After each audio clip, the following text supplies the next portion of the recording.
इसी प्रकार अन्य प्रसंगों को श्रवण करने के लिए महाराज श्री के एकमात्र अधिकृत ऑफिशियल यूट्यूब चैनल को सब्सक्राइब करके बेल आइकन को अवश्य दबा दें।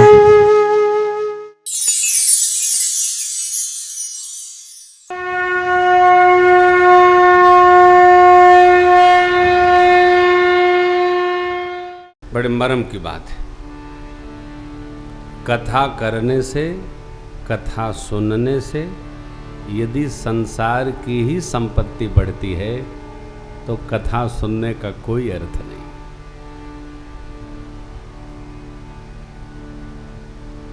फिर तो महाराज क्या देखिए,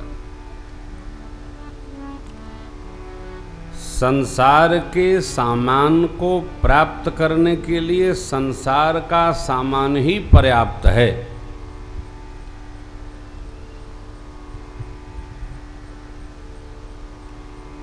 तो ये कथा सुनकर यदि संपत्ति बढ़ी तो क्या बढ़ी? संपत्ति तो विपत्ति है साहब। रख रखाव में तनाव, आओ जाओ तनाव, संहारो तनाव। संसार की संपत्ति बढ़ गई, रिश्तेदारों से तनाव, भाई भतीजा भांजा से तनाव, बगल के पड़ोसी से तनाव। देखा हमारा दबाव ले जाता ना, देखा हमारी बहन की गाड़ी निकल गई, जल्दी खुटा गाड़ा। तो संसार की संपत्ति तो विपत्ति है, फिर बढ़ी क्या? यही बात मर्म की है। जे सका नर सुनहि जगा वही सुख संपत्ति नाना विधि पावै। देखिए, संसार का सामान सुख नहीं दे सकता।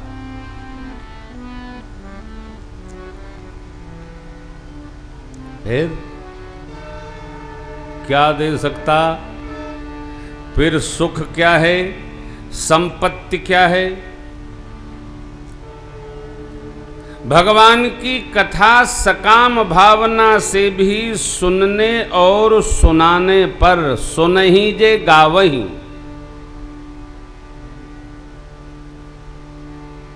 जो देव दुर्लभ सामग्री शरीर मिला है, इसमें सत्संग के प्रति नेह बढ़ जाता है, भगवान की भक्ति करने के प्रति रुचि बढ़ जाती है।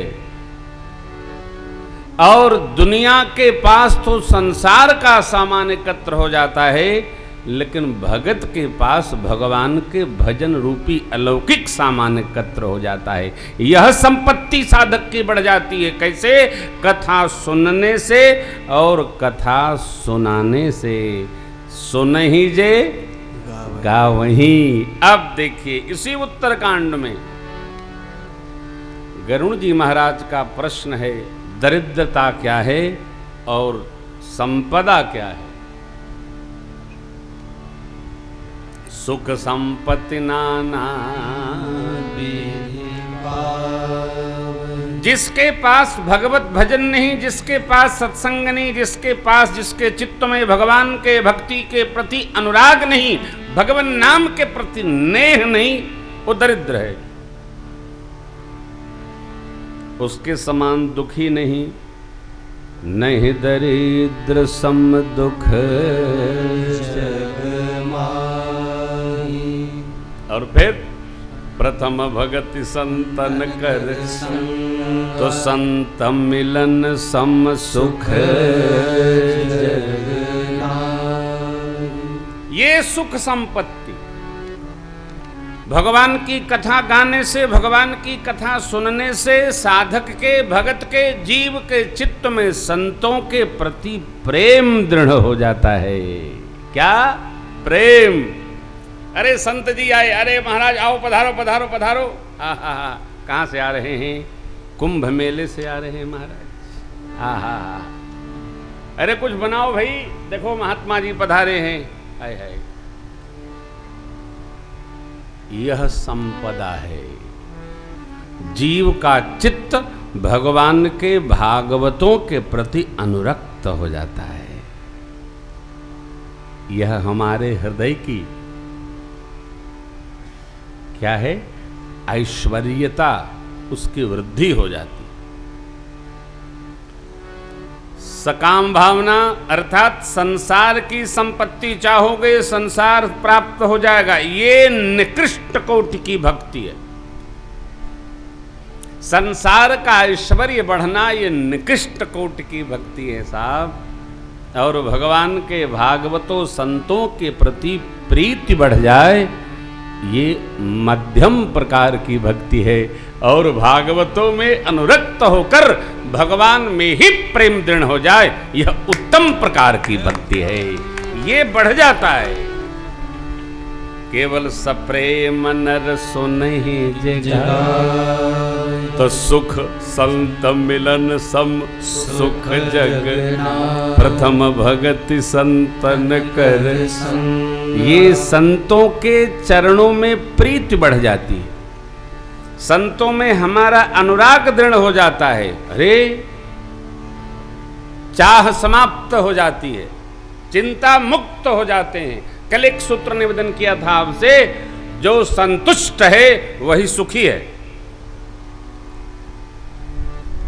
दरिद्र कौन? जिसके पास कितना भी हो तो हाय हाय हरी हरी छोड़कर हाय हाय लगा है, उससे बढ़िया कंगला नहीं कोई।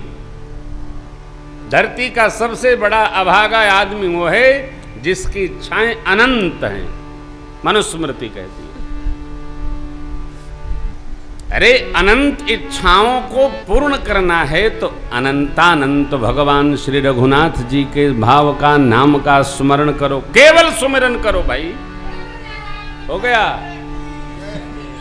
केवल भगवान का स्मरण करिए, यही उद्धार करेगा। हमारे हृदय में प्रभु के प्रति प्रेम बढ़ जाए, चाह मिटी, चाह गई चिंता मिटी, मनवा बेपरवाह, जाको कछु न चाहिए, सो शाहन पति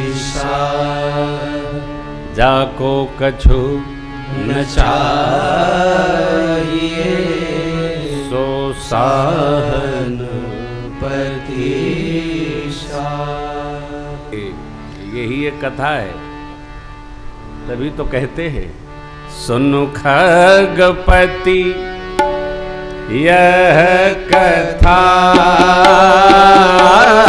पावनी, सुनु खगपति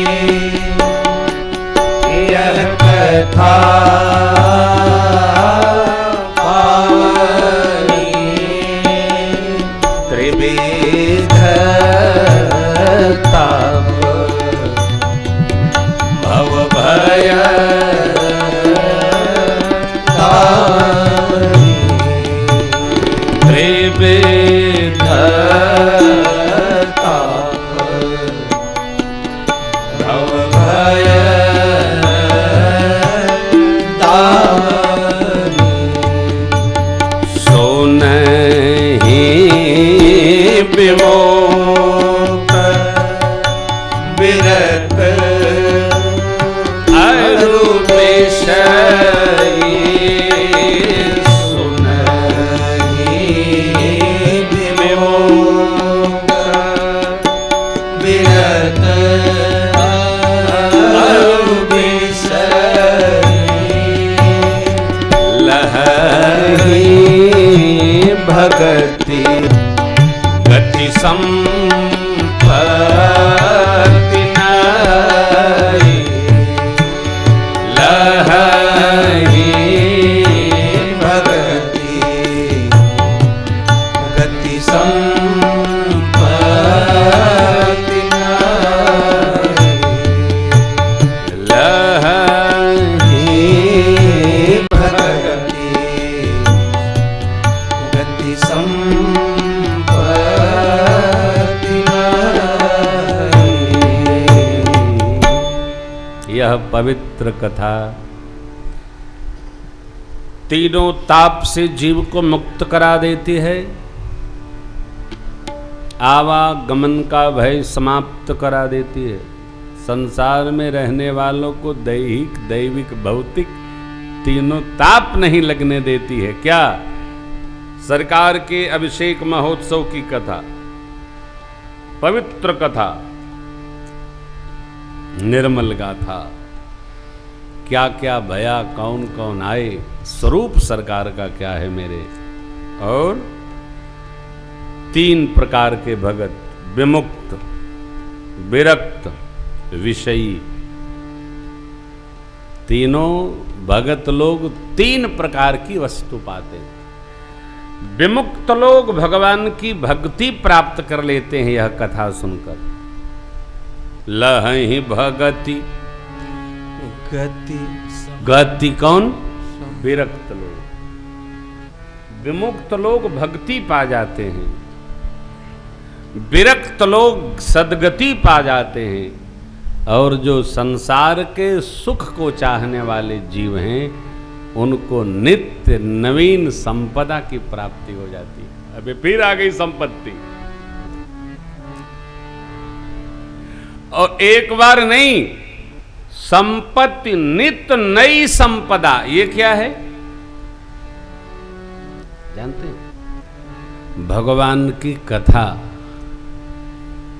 प्रभु की कथा। 1 बार सुनो, 2 बार सुनो,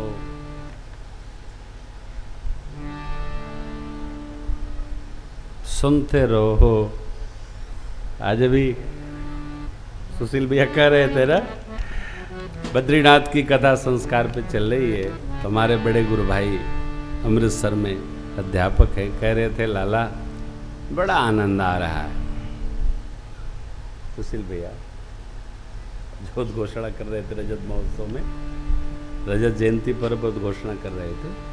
बड़े विद्वान महापुरुष है, गुरुदेव भगवान की जो पत्रिका है श्री तुलसी पीठ सौरभ, उसके वही संपादक हैं, प्रधान संपादक आचार्य दिवाकर शर्मा जी हैं, और वो संपादक हैं। क्यों? केवल राम जी की कथा सा। जो विषयी जीव, विषयी मने जिसके इंद्रियों में रस लेने का स्वभाव बना हुआ है, वो विषय सुख जो ले रहा है। जिह्वा में रस है, नासिका में गंध है, कान में शब्द रस है, आंख में देखने की ललक है। आप देखते होंगे, देखने की ललक ऐसी होती है कि आदमी देखते देखते अंगुरी फोड़ लेता है।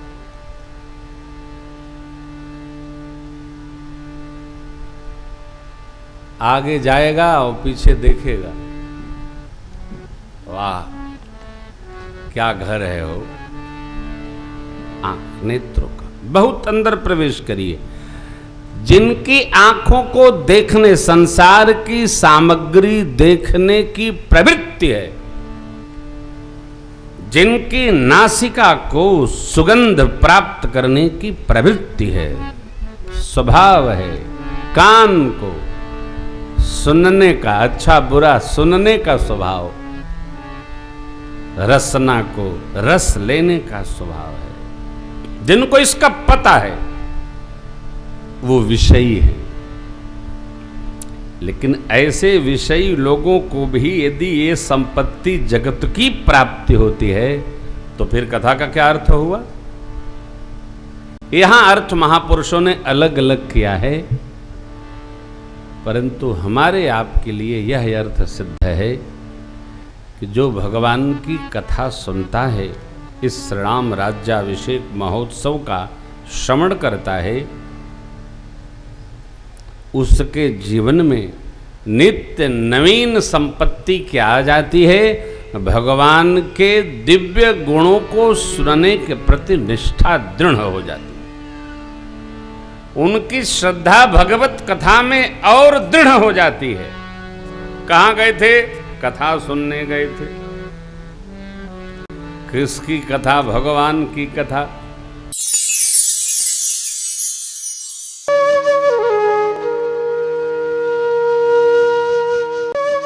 इसी प्रकार अन्य प्रसंगों को श्रवण करने के लिए महाराज श्री के एकमात्र अधिकृत ऑफिशियल यूट्यूब चैनल को सब्सक्राइब करके बेल आइकन को अवश्य दबा दें।